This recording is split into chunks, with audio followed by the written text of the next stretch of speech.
Goodness isn't a shield. It's a target painted on your back. Being good doesn't raise you up. It lays you open. It doesn't protect you. It exposes you. It doesn't inspire loyalty. It makes people dependent on you. Look back at your own life for a moment. How many times have you been the good one, the forgiving one, the person who always said yes, who gave more than anyone else? And what did it really get you? Did it bring you respect, or did it bring you disappointment? Did it win you gratitude, or did it lead to betrayal? History is a graveyard filled with good people who refused to be harsh when it was needed, who refused to lie when truth was dangerous, who refused to take what was necessary because they thought being good would save them. These people were praised for their virtue right up until the moment they were destroyed. And that is what Machiavelli dared to say, and what society still doesn't want to admit. Goodness is not some sacred principle that will protect you. It's a mask. You can wear it, yes, when it serves a purpose. But the second you start to believe that the mask is reality, the second you mistake it for who you really are, you are finished. People don't admire goodness, they exploit it. They respect strength, they obey cunning. They follow power that dresses itself up to look like virtue. That's why today we need to look straight at this truth. Goodness without strategy, isn't virtue, it's self-destruction. And generosity is one of the most dangerous traps of all. Giving feels good. It feels like power. It makes you feel admired, appreciated, even loved. People praise you for it. They call you noble. For a moment, it feels as if you've secured their loyalty, as if your kindness has bought their devotion forever. But Machiavelli ripped that illusion apart. He told us that generosity, when constant and uncontrolled, doesn't build loyalty. It builds dependence. And dependence, over time, turns into entitlement. And entitlement almost always leads to contempt. You've seen this play out in real life. The first time you give something, people are thankful. The second time, they're happy. But keep giving, again and again, and watch what happens. They stop saying thank you. They stop seeing it as kindness at all. It becomes normal, something they assume will always be there. And then the moment you stop giving, gratitude turns into anger. Suddenly, it isn't thank you. It's why didn't you give me more? The same generosity that once won you admiration becomes the very thing that breeds resentment. History is merciless on this point. Rulers who spent lavishly, who handed out endless gifts, free games, and celebrations were celebrated when the coffers were full. But the moment the treasury ran dry, the same crowds turned on them. Their generosity had made them loved, but it had also made them weak. The people they tried to please became the very mob that tore them down. And here's the cruel part. They weren't hated for being generous. They were hated because they couldn't keep being generous. They had trained people to expect gifts forever, but no one can feed an appetite that never ends. This isn't just history. It happens everywhere, every day. The boss who keeps giving employees perks, favors, and exceptions. The moment one of those perks is taken away, resentment explodes. The friend who is always the one paying, always the one helping, always the one who shows up. The day they finally say no, they discover that their friendship was conditional.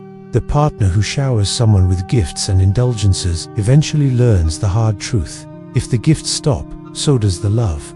Constant generosity feels warm in the moment, but it almost never creates loyalty that survives once the giving stops. Machiavelli's warning was clear. It is better to be seen as careful, even stingy, than to ruin yourself by giving too much. A leader who guards his resources may be called selfish, but he survives. Without wealth, without reserves, without strength, a ruler can't pay his army, can't enforce his will, can't hold power for long. Generosity may earn you cheers today, but if it drains the very foundation you stand on, tomorrow you won't survive to hear those cheers. This is the harsh math of generosity. The cost will always outweigh the return if giving becomes a habit instead of a strategy. And people have long memories when it comes to what you didn't give them. They will remember every gift you failed to give them far longer than they remember the ones you did. They will turn your kindness into expectation, their expectation into a demand, and that demand into bitterness when you don't meet it. A virtue becomes a weapon used against you.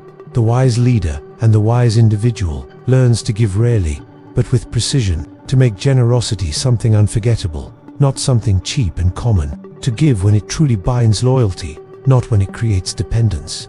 One well-placed gift at the right time can earn you years of loyalty. But give endlessly, and the gesture means nothing. You've seen this yourself. The parent who never says no doesn't raise grateful children. They raise entitled ones who resent the parent the moment they try to set a boundary. The boss who never stands firm loses authority. The friend who always sacrifices ends up discarded the moment they can no longer sacrifice more. Generosity feels noble, but if it's not calculated, it will drain you dry. It will hollow you out until there's nothing left. Machiavelli's teaching is sharp, but it's true. Generosity is a weapon, not a lifestyle. It should be used sparingly, strategically, like a blade you only unsheath when it will serve a real purpose. Endless generosity isn't kindness, it's slow suicide. It's better to look frugal and keep standing than to give endlessly and fall. So before you give again, ask yourself, is this gift buying loyalty or weakness? Is it building a bond, or is it teaching someone to expect more? Because in the economy of power, every gift has a cost. And if you can't afford that cost, then generosity is no longer a virtue, it's a trap.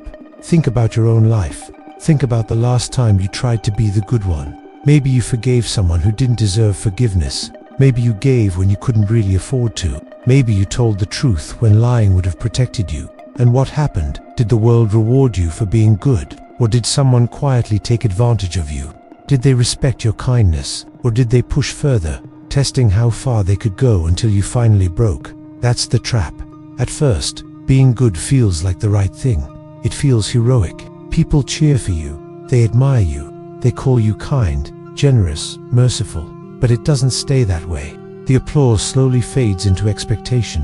What used to be your choice becomes their demand.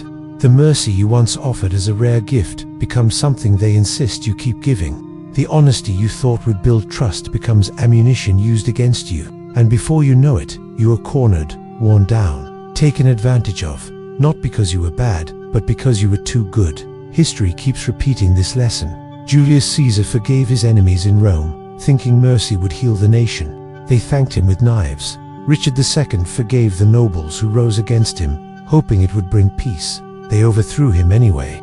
Their mistake wasn't weakness of power, it was weakness of virtue. They believed their goodness would protect them. Their enemies saw it as an invitation. But you don't need ancient kings to see it. You see it everywhere. The employee who never refuses extra work becomes invisible, taken for granted until they burn out. The partner who forgives everything doesn't inspire love. They invite betrayal, because their forgiveness has no limits. The friend who gives endlessly is praised while they're giving, but forgotten the moment they stop. Goodness is seen as strength at first, but the second it becomes predictable, it becomes weakness. That is the harsh reality Machiavelli forces us to face. People do not value what they cannot lose. They do not respect what they know you will always give them.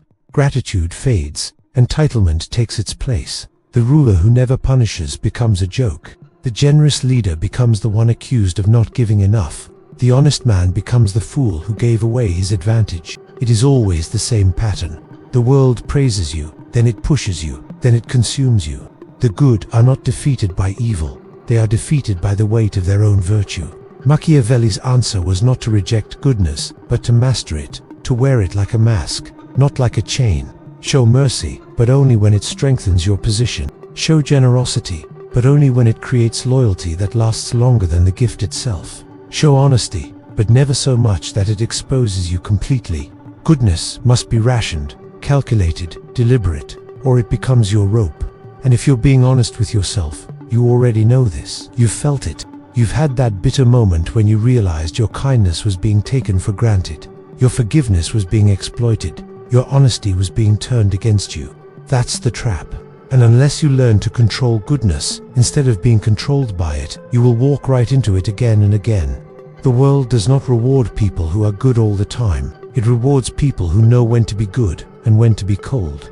That is Machiavelli's final warning. He does not tell you to be cruel. He tells you to stay awake. Goodness without strategy is not strength, it's exposure. And if you do not learn to step outside the trap, you will wake up one day and realize that what destroyed you was not your flaws, it was your virtues. And here is the hardest truth to swallow. The world doesn't care who you really are. It only cares about what you seem to be. You can be honest in private, kind in secret, merciful in silence. But if you don't look that way to others, they won't believe it. And the darker twist, You can be ruthless, manipulative, dishonest behind closed doors. But if you look like a saint in public, people will call you virtuous. The mask matters more than the face. And you've already seen this. You've seen people who talk endlessly about honesty, loyalty, fairness, and you know they are cold and calculating behind the scenes. And yet, everyone still praises them. They love the image, not the reality. Machiavelli saw this clearly. Most people aren't searching for truth, they're searching for comfort. They don't want to know who you really are. They just want to be reassured. And so they will always worship the mask. History has always been a theater, and every player on stage wears a mask. The rulers we call merciful, the kings we call just. Many of them were brutal in private. They killed without hesitation, betrayed allies without guilt, and tightened their grip on power while smiling at the crowd. The blood stayed in the shadows, hidden behind speeches, ceremonies, and staged acts of generosity, and the people believed it. They didn't see the knives in the council chamber, the poison in the wine, the whispered plots at midnight. They saw the mask, and the mask was enough. And today, nothing has changed. People still worship the performance. The boss who talks about teamwork while humiliating employees in private is trusted. The politician who donates to charity in front of cameras is called generous, even if they are cutting deals that hurt the very people they claim to help. We all know friends who act loyal while secretly thinking about their own advantage, who pretend to care but would leave us behind in a second if it benefited them. And still, they are rewarded.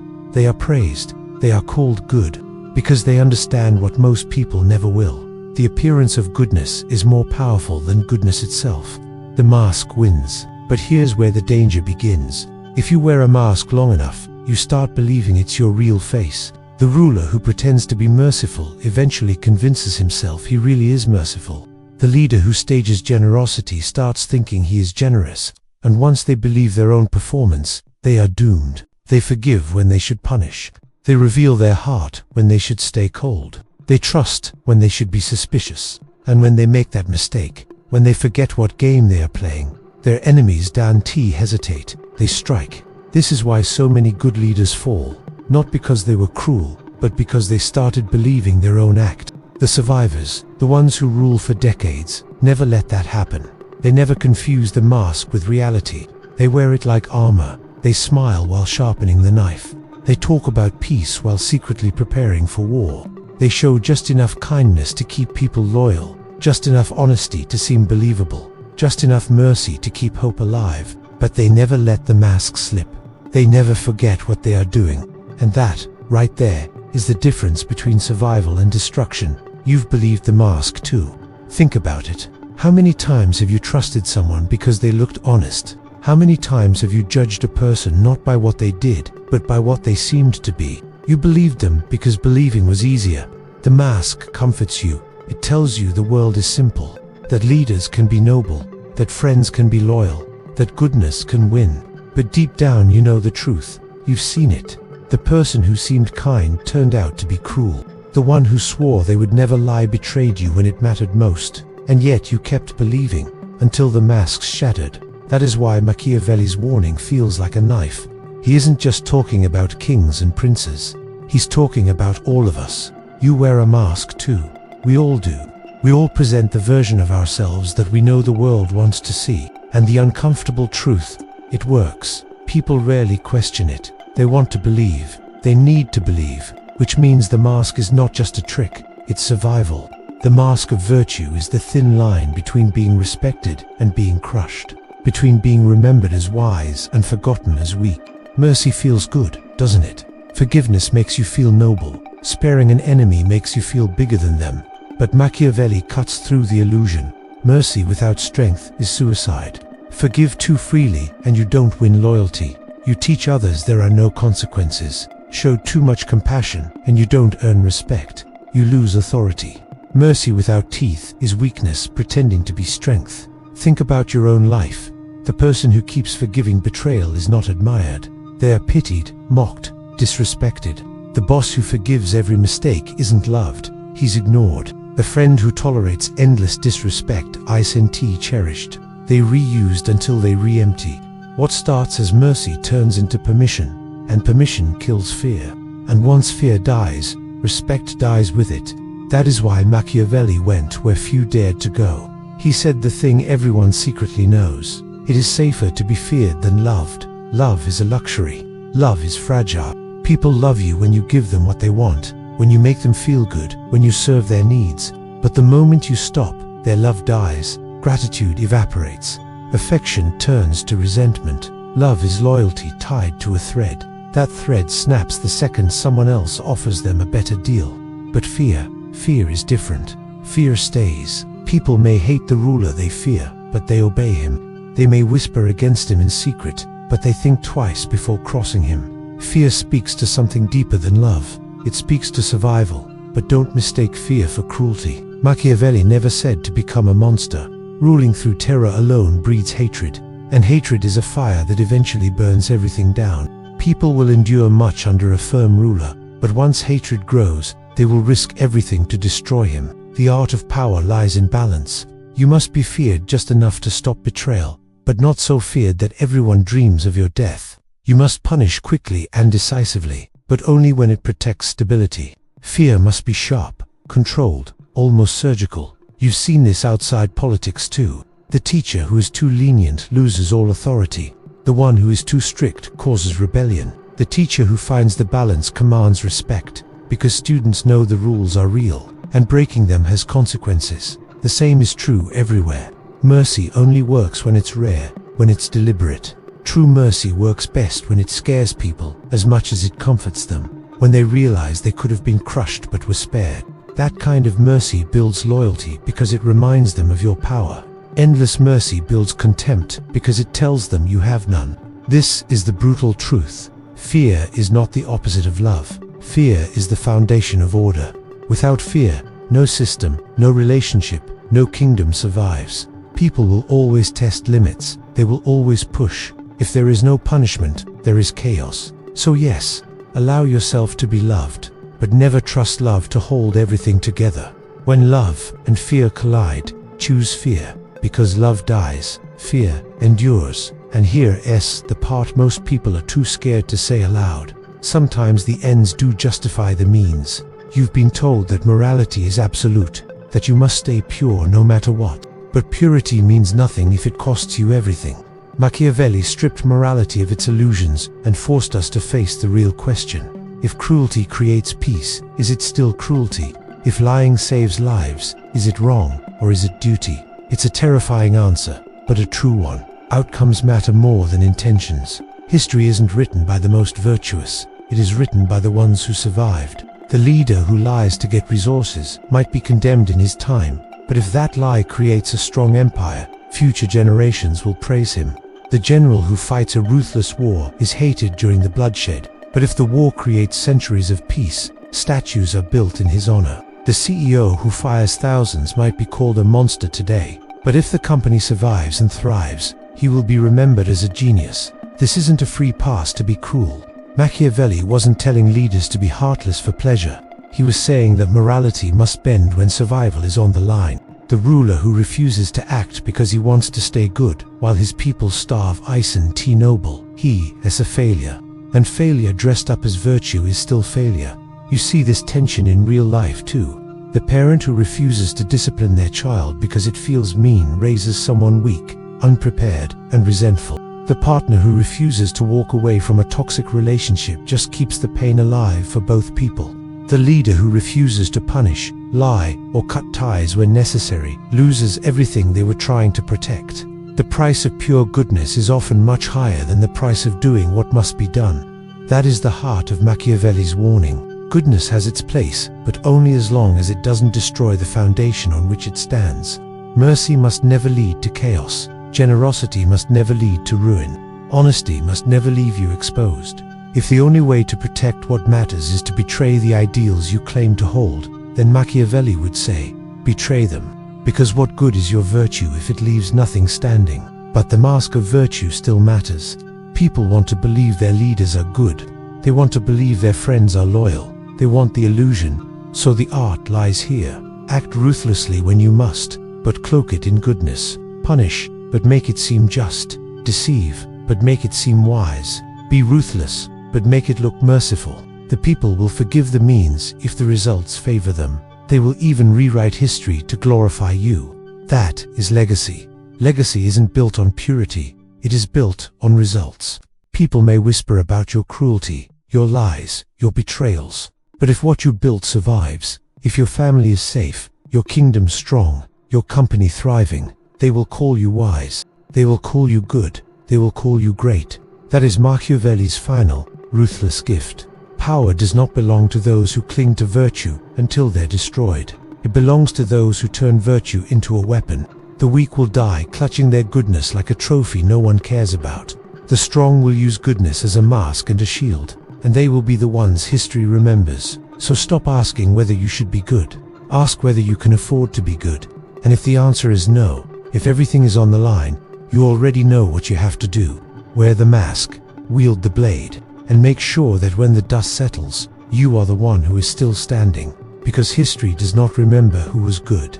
It remembers who lasted. In the end, goodness is optional. Survival is not. So decide, will you be remembered as the one who lived, or as the fool who died trying to be good?